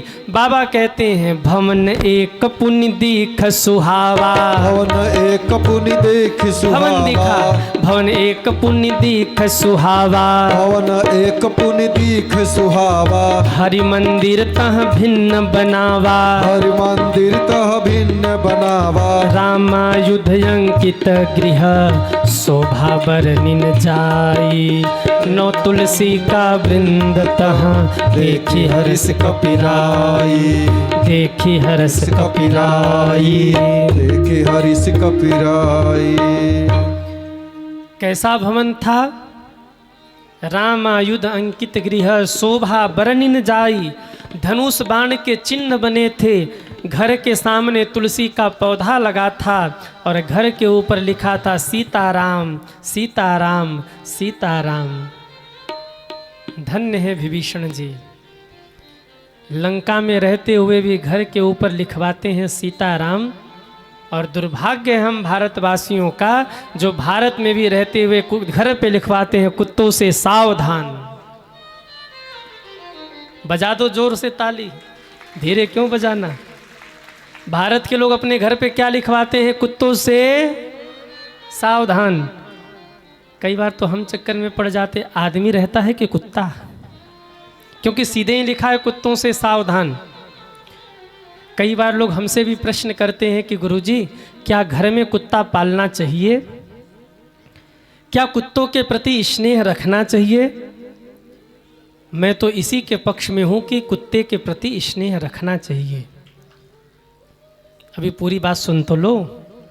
कुत्तों के प्रति स्नेह रखना चाहिए, हम इस पक्ष में हैं कि उसके प्रति करुणा हमें दिखानी चाहिए। जो लोग कुत्तों के प्रति करुणा दिखाते हैं ना, उनके जीवन में 3 फायदे होते हैं। क्या क्या? पहला फायदा, कुत्ता भैरव बाबा का वाहन है। और जो अपने जीवन में कुत्तों के प्रति दया भाव रखते हैं, उनके जीवन में कोई आकस्मिक दुर्घटना नहीं होती सज्जनों। पहला फायदा। दूसरा फायदा, जो कुत्तों के प्रति दया भाव रखते हैं, कुत्ते आने वाली विपत्ति को भांप लेते हैं और पूरे परिवार को निगेटिव विचार से बचा लेते हैं। तीसरा फायदा, जो लोग कुत्तों के प्रति दया भाव रखते हैं, उनके घर के आने वाली विपत्ति को कुत्ते अपने ऊपर ले लेते हैं, उस विपत्ति को अपने ऊपर झेल लेते हैं। परंतु हम मुख्य बात पर अब आते हैं, क्या कुत्तों को अपने घर में रखना चाहिए? कई लोग कहते हैं कि हम अगर कुत्ते से प्रेम करें, घर में रखें, तो इसमें दिक्कत क्या है? देखिए, दिक्कत कोई नहीं है, पर यदि मुझसे कोई पूछे कि क्या कुत्ते को घर में रखना चाहिए, तो मैं यही कहूँगा, शास्त्र की आज्ञा है कुत्ते को घर में नहीं रखना चाहिए। कुत्ते को घर से बाहर ही रखना चाहिए। हाँ, कुत्ते के प्रति हमारे हृदय में दया भाव होना चाहिए। कुत्ते के प्रति ये होना चाहिए कि चलो हम रोटी डाल देंगे, पर कभी भी कुत्ते को घर में प्रवेश नहीं कराना चाहिए। अगर आपके घर में कुत्ता प्रवेश कर रहा है, तो आपके घर को पहले भगवान छोड़ के चले जाएंगे। कुत्ते को घर में कभी मत ले जाइए। कई लोग होते कुत्ते को लेकर के घूमते रहते हैं। मैं निवेदन करूं, कुत्ते के प्रति स्नेह भाव रखिए, पर उनको गोद में लेकर के घर में मत जाइए, उनको घर के बाहर रखिए। याद रखिएगा, आज की विचित्र स्थिति क्या है, कुछ कुत्ता प्रेमी लोग होते हैं और बड़ी तेजी से ये कल्चर बढ़ रहा है। कुत्ता प्रेमी लोग, जिनको कुत्ते बड़े प्रिय होते हैं, वो कहते हैं हम कुत्ते पाले तो क्या करें रे, पालो भाई, हम कहाँ मना कर रहे हैं। पर कितनी गजब बात है ना, घर में कुत्ते पाले जा रहे हैं और माँ बाप को वृद्धाश्रम भेजा जा रहा है। कितने दुर्भाग्य की बात है। घर में कुत्ते पाले जा रहे हैं, माँ बाप वृद्धाश्रम भेजे जा रहे हैं। घर में कुत्तों की सेवा हो रही है, गौ माता मारी मारी फिर रही हैं। और बाहर शौखिनी और बाहर मॉडर्न ज़माना, कुत्तों को लोग रख करके अपने आप को मॉडर्न समझते हैं। और शहरों की तो मैं व्यथा क्या कहूँ, बाहरी माताओं और बाहरी उनके संस्कार। बड़ी बड़े घर की वो माताएं होती हैं ना, खुद के बच्चे को दाई पाल रही है और कुत्ते के बच्चे को खुद गोद में लेके बैठी है। वो बच्चा भी देख कर रो रहा, मैया एक बार हमको भी गोदी में ले लो, हमको भी ये सौभाग्य दे दो। पर नहीं, खुद के बच्चे को दाई पाल रही है और कुत्ते के बच्चे को गोद में लेकर के बैठी है। खुद के बच्चे को नौकर घुमाने ले जाते हैं और कुत्ते के बच्चे को पकड़ करके वो घुमाने ले जा रही है। बाहरी मैया, वो बाहरी मॉडर्न ज़माना। क्या स्थिति आ गई। पहले घर के बाहर कुत्ते रखे जाते, पहले घर के बाहर आदमी बिठाए जाते थे कि कोई कुत्ता घर में न घुस जाए, और आज घर में कुत्ते बिठाए जाते कि कोई आदमी न घर में घुस जाए। कैसी स्थिति हो गई। हम किस ओर जा रहे हैं, हम किस ओर जा रहे हैं। एक व्यक्ति से मैंने पूछा कि कुत्ता पालने में कितना खर्च आता है। बोले गुरुजी कई लाख के कुत्ते मिलते हैं, कम से शुरू होकर लाख, 2 लाख, 5 लाख, 10 लाख तक के कुत्ते मिलते हैं। और खर्चा कितना। बोले मिनिमम खर्च 1000 रुपये प्रतिदिन का, महीने के 30,000, 15,000, 20,000 रख करके एक आदमी रखो उसके सेवा के लिए, मतलब 50,000 महीने का खर्चा। अरे भाई 50,000 में तो गौ माता की अच्छी खासी सेवा हो जाएगी और दूध पीने को मिलेगा वो ऊपर से। सज्जनों कितने दुर्भाग्य की बात है। आप कुत्ते से प्रेम करिए, मैं मना नहीं करता, पर मेरे भाई बहन मैं ये निवेदन करूं, जितना प्रेम आप कुत्ते को करते हैं, अगर उतना प्रेम घर में बैठे माँ बाप को कर लिया होता तो माँ बाप का आशीर्वाद प्राप्त हो गया होता आपको। पर हम कुत्ते से प्रेम करेंगे, माँ बाप को वृद्धाश्रम पहुंचा देंगे, लाख रुपए का कुत्ता 15,000 महीने का आदमी को देंगे। ठाकुर जी भी देखते होंगे ना तो हंसते होंगे, मैंने अपने जीवन में गैया चराया और ये लोग अपने जीवन में कुत्ता चराने जाते हैं। क्या जमाना आ गया। हाँ, कुत्ता घर में क्यों नहीं रखना चाहिए, मैं इसका भी कारण आपको बता रहा हूं। कुत्ते के जो रोए होते हैं, बाल होते हैं ना, वो अपवित्र होते हैं। कुत्ता जहां बैठ करके उठ जाए, आप देखना वहां उसके शरीर के बाल गिर जाते हैं। और जो परम अपवित्र होता है, जब आपके घर में, जब आपके बेडरूम तक, जब आपके रसोई तक कुत्ता जाएगा, भले ही वो पालतू हो, कोई सा भी शैम्पू साबुन लगा करके रगड़ के नहला दो आप, पर कुत्ता तो कुत्ता ही रहेगा ना। जब आपके घर तक वो जाएगा, रसोई तक जाएगा, उसके शरीर के बाल आपके घर में गिरेंगे, आपका पूरा घर अपवित्र हो जाएगा। सज्जनों सारे देवता आपके घर को छोड़ के चले जाएंगे। उनको आप दया भाव रखिए। मोहल्ले में, गली में कहीं कुत्ता बीमार दिख जाए, आप दवा करा दीजिए, भूखे हों कुछ खिला दीजिए, पर उनको घर में मत रखिए। हाँ, बहुत ही अगर आपको इच्छा है कि हम कुत्ता पालें तो घर के बाहर कहीं एक स्थान बना दीजिए, वहाँ कुत्ता पड़ा रहे। घर की देहली के भीतर कुत्ता नहीं जाना चाहिए, और अगर जाएगा तो आपके सुकृत नष्ट हो जाएंगे। ये शास्त्र की आज्ञा है, ध्यान से सुनना। घर में कुत्ता प्रवेश करे तो हानि क्या होता है। अगर घर में कुत्ता प्रवेश करे और उस घर में कोई भी हवन हो, जप हो, तो उस हवन को, जप को देवता स्वीकार नहीं करते, उसको त्याग देते हैं। इसलिए कुत्ता नहीं ले जाओ घर में। दूसरी हानि, यदि किसी घर में कुत्ता हो, बैठा हो और वहीं बगल में किसी के प्राण निकल जाएं, तो जो भी जैसे गंगा जल, तुलसी दल पिलाया जाता है ना, वो सब निष्फल हो जाएंगे, उसकी दुर्गति हो जाएगी, शास्त्र कहता है। इसलिए कुत्ता घर में नहीं। जिस घर के रसोई तक कुत्ते जाते हैं, उस घर का भोजन कभी शांति प्रदान नहीं करेगा, अशांति प्रदान करेगा, और उस घर के भोजन में कभी बरकत नहीं होगा। सज्जनों, बरकत नहीं होगा। कुत्ते को घर से बाहर रखिए। और एक संत तो यहाँ तक कह रहे थे, ध्यान से सुनिए, शास्त्र की भी आज्ञा है, संतों की भी आज्ञा है। जो लोग कुत्ता लेके घूमते हैं या जो कुत्ते को मारते हैं, वो दोनों ही अगले जन्म में कुत्ता ही बनते हैं।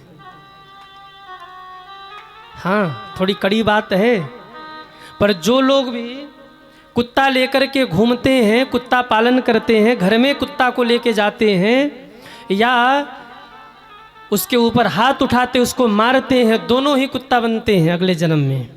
आप कहेंगे महाराज प्रमाण?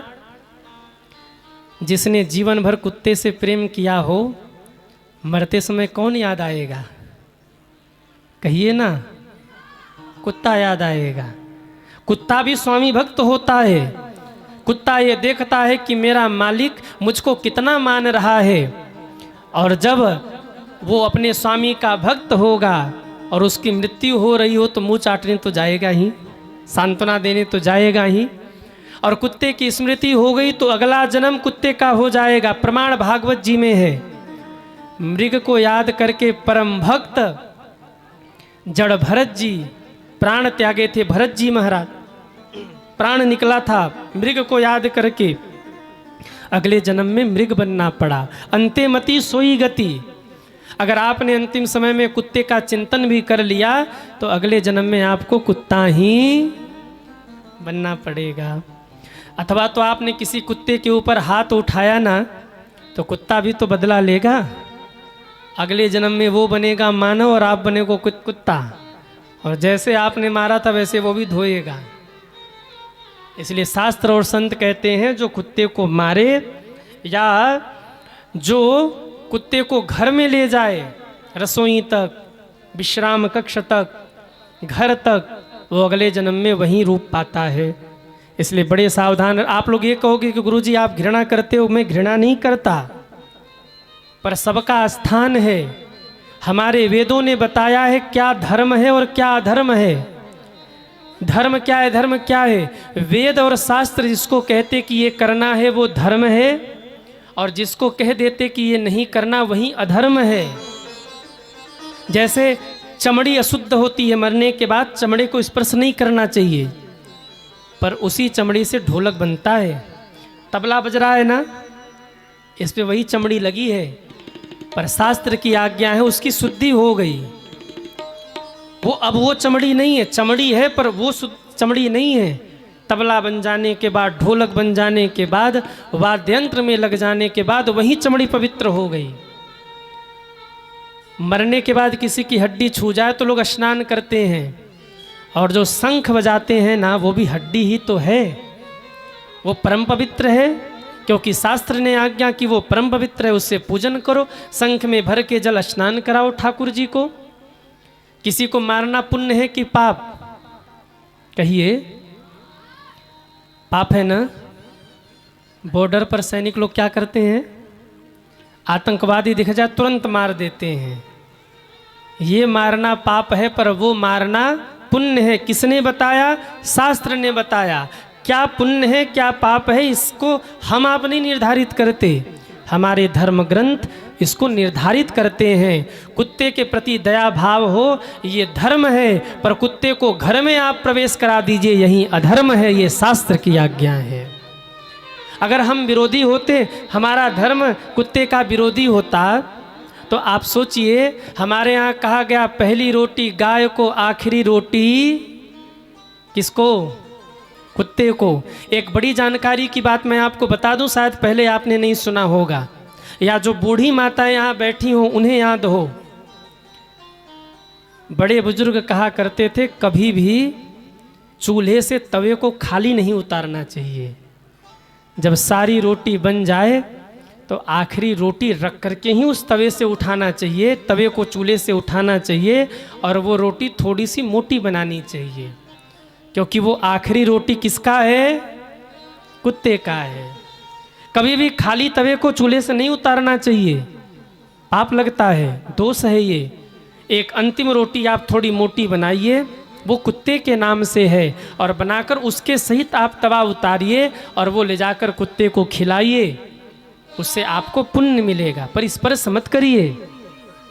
तो भैया हम तो यही कहेंगे, जो मुझसे पूछ रहे थे कि घर में कुत्ता रखें कि न रखें, तो आपको बुरा भले लगे, पर मैं यही कहूँगा कि घर में कुत्ता नहीं रखना चाहिए।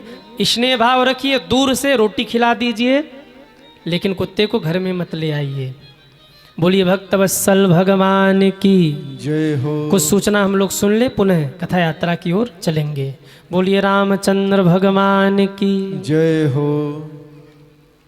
प्रेम से बोलिए हनुमान जी महाराज की। हाँ देखिए, हजारी लाल गुप्ता सीधी, थोड़ा आवाज बढ़ा दी क्या, सिरा दे सिरा दे।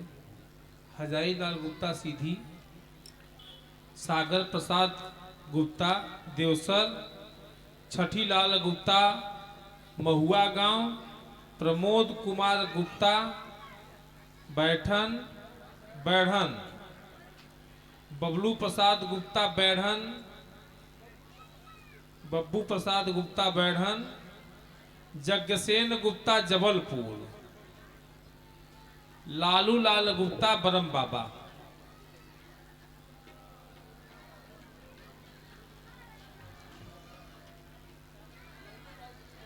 बोले लल्लू लाल गुप्ता बरम बाबा से।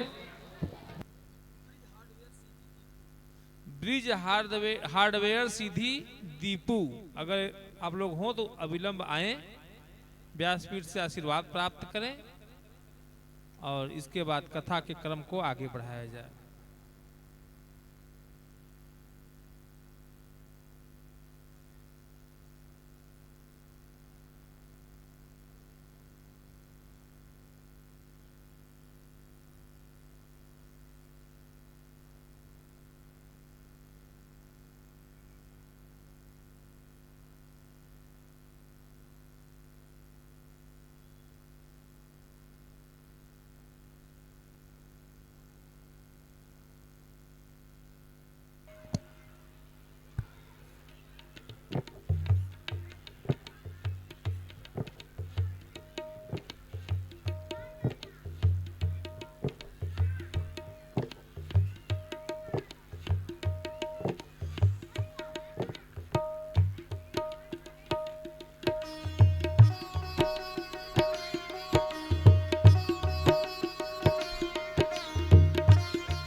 संतोष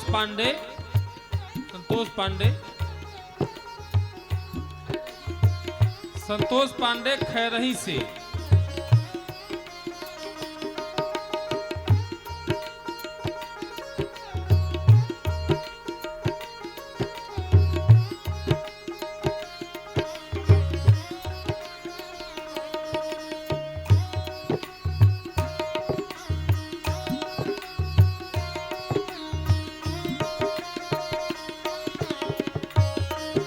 सजल ट्रेडर्स संजय गुप्ता, सजल ट्रेडर्स संजय गुप्ता।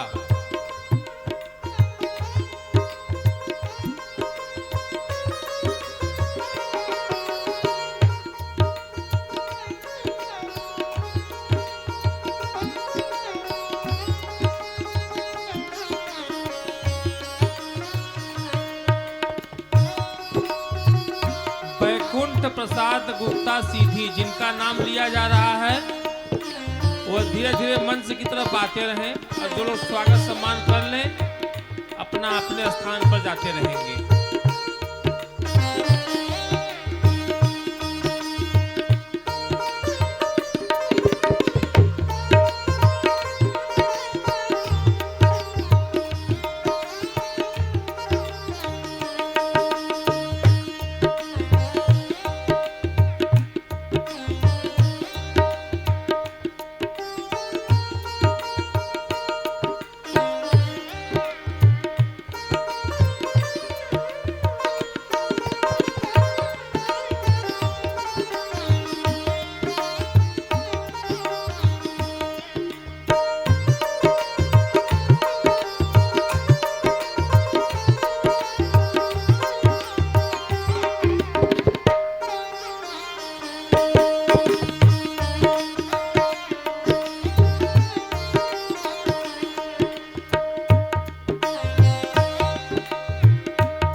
लाल गुप्ता बैढ़न और बाला प्रसाद गुप्ता सीधी। आप लोग भी आए।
श्री राम।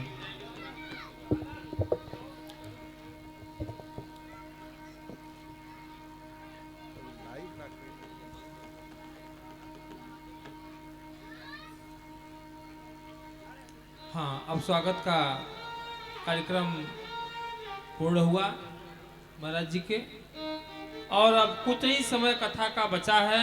बहुत ही मन लगाकर तटस्थ होकर आप लोग सुनिए। आज हनुमान जी का प्रसंग रहा और थोड़ा विस्तृत हनुमान जी का प्रसंग चला है, क्योंकि रामायण में हनुमान जी ही मुख्य नायक के रूप में हैं। बहुत कम समय के लिए राम परिवार में आए और कम समय में ही ऐसे ऐसे काम किए हनुमान जी कि पूरे राम परिवार उनका ऋणी हो गया, भगवान का परिवार भी ऋणी हो गया। और मैं तो कहता हूं, जो दुनिया का संकट दूर करे, जो पूरी दुनिया का संकट दूर करे, उसे भगवान कहते हैं, और जो भगवान का भी संकट दूर करे उसे हनुमान कहते हैं। जब मुसीबत में भगवान पड़े तो हनुमान जी बचाने आए।